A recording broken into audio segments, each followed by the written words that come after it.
আসসালামু আলাইকুম ভাইয়া। ওয়ালাইকুম আসসালাম রহমতুল্লাহি ওয়া বারাকাতুহু। ভাইয়া কেমন আছেন? আছি আলহামদুলিল্লাহ ভালো আছি। ভাইয়া আপনাদের এখানে কি, কি গাড়ি পাচ্ছি আমরা? আপনার এক্সাক্টলি কি গাড়িটা দরকার? আসলে সেভাবে তো ডিসিশন নেওয়া নেই। তো কি, কি গাড়ি আছে যদি দেখাতেন? আচ্ছা ঠিক আছে চলেন আপনাকে দেখাচ্ছি কি কি গাড়ি দেখাচ্ছে আপনার আচ্ছা। কাছে। আসেন।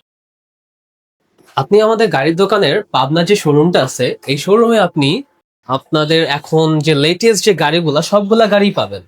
যেমন এইদিকে যেমন আছে আমাদের এখন বলা যায় যে একটা জাতীয় গাড়ির মতো হয়ে গেছে করলা ক্রস, দেন সিএইচআর, মিকা ব্লু। আবার এই পাশে আরো একটা করলা ক্রস আছে, এটা কিন্তু অলরেডি সোল্ড, ডেলিভারির জন্য ওয়েট করতেছে কাস্টমার ডেলিভারির জন্য। এই পাশে আছে ব্ল্যাক পার্পল কালারের স্কোয়ার। আবার একই সাথে আছে একদম 5 পয়েন্টের সিএইচআর পার্ল টু টোন।